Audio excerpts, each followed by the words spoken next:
This is the Baju Melayu.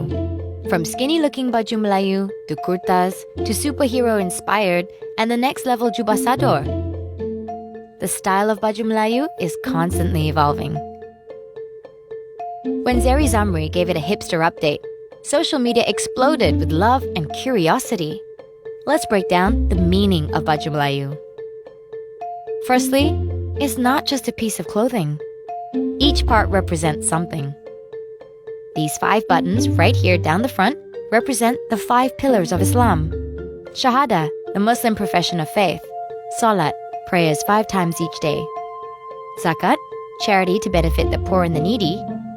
Puasa, fasting during the month of Ramadan. And Hajj, the Muslim pilgrimage to Mecca. However, when you see a single button on another version of the Baju, it represents Islamic Tawhid or oneness of God. Each Baju pocket respectively represents Islam, faith, and Ihsan, which means perfection. Sampin, a piece of woven cloth, is usually tied around the waist of the wearer of the Baju Melayu. The cloth also has a deeper meaning, in that it may represent your relationship status.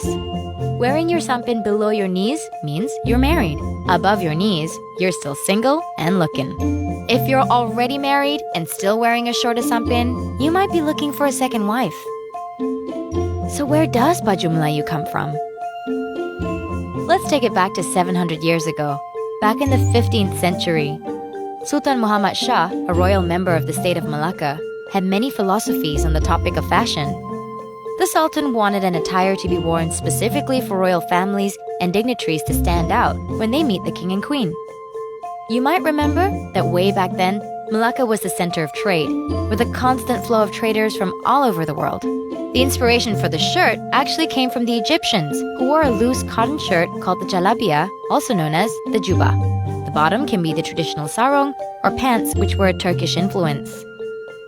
One thing is for certain, the Baju Melayu and what it represents is so unique and deeply rooted in Malaysian cultures and beliefs that it is able to evolve with modern fashion standards and bridges the gap between Malay cultural identity and the Islamic religion.